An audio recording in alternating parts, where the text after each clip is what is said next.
What if I tell you that nobody is going to save you? Not your friends, not your family, not the government, and nobody else who you think will magically come and save you. Nobody. I know this sounds very negative and harsh, but trust me, in next few minutes, I'm going to turn it around in your favor. Keep on watching till the end, because at the end, I am going to give you some bonus content which will make the application of all this knowledge much easier.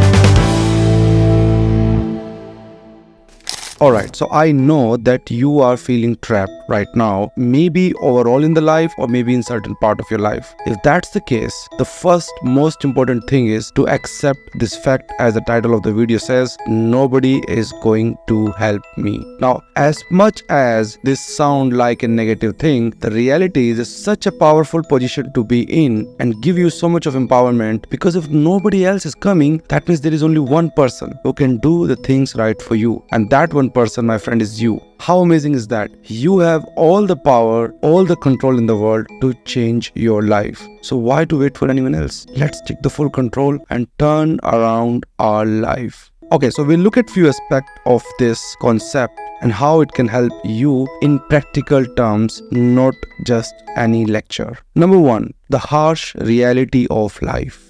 Life is not fair for anyone. It's never been fair for anyone. Life means struggle. That's the harsh reality. As much as your friends, your parents, your colleagues, your government likes you, loves you, want to do things in your favor, they can't change much because it's your life. Every single dream you're having is your dream. So nobody else is going to help you much apart from just be standing aside you or giving you some advices here and there. Just what I'm doing right now. I'm not going to change your life. I have no control. And anybody else you're watching and following on YouTube claiming that they will change your life, it's not going to happen. So you need to accept it. You need to understand it and look things from a different perspective, from a different lens. Accept life is struggle, and the whole game of life is to come out of the struggle or to win over the struggle again and again and again. Sometimes I say that life is like a video game. Until you will cross a level, you will repeat the same level of the game. The moment you kill the monster at the end of the level, life is going to show you a new level, tougher, meaner, but more exciting, more adventurous as well. Better score and more points if you clear that round. There's a great example we could talk about here, and that is the example of Oprah Winfrey. She had a tough upbringing, facing poverty and abuse, yet she didn't wait for someone to rescue her. She took control, pursued education, and built a media empire. Oprah's story is a testament to the power of taking charge of your own destiny, understanding the harsh reality of life, and then taking control. Aspect number two, the generation of complainers. Now, to be honest, let's accept it. We live in the generation of complainers. On the name of freedom of speech, on the name of democracy, we all are allowed to complain everywhere, anywhere. And it's like we are waiting to feel offended. People just complain about this and that and everything. They complain on internet, they complain on social media, maybe YouTube comment box as well, or maybe even your friends and family in your day-to-day interactions. And what happens is when you surround yourself with this group of complainers, you adapt their behavior, and that will take you away from solution and more focused on the problem. That's not what you want. I can give you an amazing example here how to handle this situation. Think of Elon Musk. He has got criticism everywhere. Not just criticism, doubt, allegations. Even the people he used to admire and he used to like, they made statement that what Elon is trying to do is not gonna happen. He cannot design such a rocket which will land back and then you will reuse it. Now, instead of focusing on the problem, he focused on solution. Whether it was the PayPal initially, then putting all the money he earned from PayPal into Tesla and SpaceX, people complain about it. He did that. So his success came from action, not complaint. Try to understand, accept this thing that you are surrounded by complainers. And because you are surrounded by complainers, you are not going to get the solution right until you detach yourself mentally, maybe in some cases physically as well, from this group. Now that brings us to the number 3 point, which is about taking actions. We have talked about that nobody's coming, and we have talked about that everybody around us might be complaining and situation may not be favorable for us. But still, in that case, one thing you can do is take action. Even if you are not clear what is the action you should take some action. There is a psychological phenomenon that if actions are not taken, effort is not taken, the system will fail. So you have to take some action. Even if those actions are based on your half knowledge, do it. Maybe take action to gain more knowledge, but take action. Now let me tell you an example for that as well. Author of the book Harry Potter, J.K. Rowling, she became a global phenomenon, but she was not sure what she's doing. Even she faced numerous rejections. But instead of giving up or not taking actions, she keep on writing and submitting her work again and again and again. That perseverance and action turned her into one of the best-selling authors in the history. Can you do that? Before becoming the J.K. Rowling, she was not aware that she can do it, but she was taking actions. So do it, my friend. Alright, so that brings us to number 4, avoiding procrastination. Now, it might sound similar to taking action, but it's slightly different. Taking action means doing something. Avoiding procrastination means coming out of that rabbit hole where your mind is telling you, I will do it one day. You're not saying you will not do, but you are not actually doing. You're just thinking and delaying things. Don't do that. It's a very dark place to be. What I'm trying to say here is take action, yes, but also don't procrastinate. Now, Michael Jordan is a great example for that. He has been known as relentless work ethics. He didn't sit around waiting for others to tell him how to improve. He actually put in countless hours of practice, continuously refining his skill every single day without procrastination for something that he didn't have initially. But he continued to practice, and eventually that led him to become one of the greatest basketball player of all the time. Next one, expanding your mind. Alright, so this is almost like taking action. But imagine you don't know what action you want to take.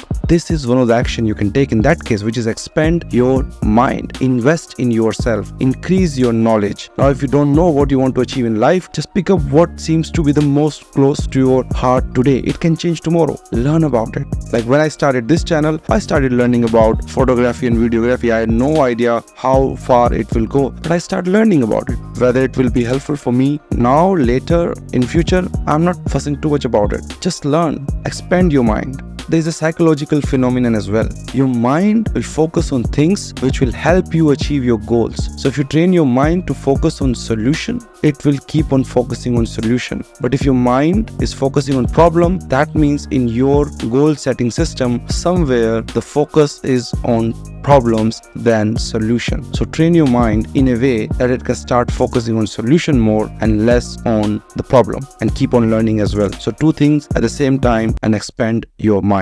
Let me give you a great example. Steve Jobs. He had a vision for Apple that went beyond just making computers. He wanted to focus on innovative design, user experience, and then create something that is so desirable that people just will queue up to buy that thing. And that's what is iPhone, iPad, Mac. He built an amazing line of products. See, his ability to see beyond immediate problem and focus on long-term goal was the key to his success. There's a story about Steve Jobs as well. When he went to Japan and he has been presented with the smallest hard drive in the world, which almost every company has rejected, that nobody is going to buy it. He saw an opportunity there and he thought to put some controls and a small display on top of that, and that became iPod, which everyone has rejected. This is the power of expanding your mind to be able to think beyond what is appearing as the reality. You can see beyond that. Alright, so let's move on to the next one, which is number 6, and it's about playing infinite games. So I'm not talking about Hunger Games here. I'm talking about infinite games, the game that run for life. Like one of the infinite game I am playing is to be able to make myself healthy and fit. It's been a game of my life, and for a while I was thinking this is a kind of problem or a curse for my life that I'm not able to lose weight. But the moment I start thinking it's an infinite game, I have that competitive feeling to learn more, to understand more the rules of the game, practice, imagining one day I'm going to win this game. So play infinite game of your life. Pick up your game. You can think of them as a battle or think of them as a game. Let's look at example of Bill Gates here. Bill Gates shifted his focus from Microsoft to philanthropy. He's playing the infinite game. He could have done something else, but he's playing this game to address the global health and education issue. Maybe he will win, maybe he will lose, but he's playing this infinite game and promoting continuous improvement in the world for the humanity and long-term impact. Now, there are different aspects what people say about Bill Gates, but I'm not here to talk about different agenda. I'm just giving an example about how you can pick up your infinite game of life. Alright, so this brings us to the last point, the point number 7, take responsibility. Now, taking responsibility means whatever is happening with you, your destiny, your future, is you who is responsible for that, nobody else. Whether it's happening good or bad. Don't just complain to your luck, to God, to destiny, or to someone else. It's you who is responsible. It's your action, it's your inaction, it's your doing, it's your undoing, it's your thinking, it's the vibration you are sending to the universe is designing your life. So you are ultimately accountable, and that's where we started from, that nobody's coming to save you. It's you who is responsible for yourself. Accept it. Take responsibility every single day. I am responsible for whatever is happening with me. And if it is not happening the way I want, that means there is some gap in my actions and thinking. Then I need to improve on that. Here is the bonus content which I promised you. Number 1, daily commitment. Start with small manageable tasks that you can commit to complete every day. This builds discipline and momentum. Start with small, but you have to start. Number 2, reflect and adjust. At the end of each week, reflect what you have achieved, where you fell short, adjust your approach accordingly. Write down in a diary or a journal, find out what you thought you will achieve and what you have achieved. Number 3, very important, accountability partners. Find someone who can hold you accountable, with whom you can share your goals and progress, and who can give you some motivation to make commitment. Someone who will not drag you down for your dreams, for your aspirations. Alright, so that was about understanding that nobody is coming to save us. It's us who are going to take full control of our life. Remember, the solution to most of the problem is to just move forward a little bit every single time. So take action, move forward, and make the difference for you and everybody around you. Life is a game. Let's play it to the full, and let's go to the next level to hit a bigger monster, high score, more adventure. Until then, camera close and heart open. See you again.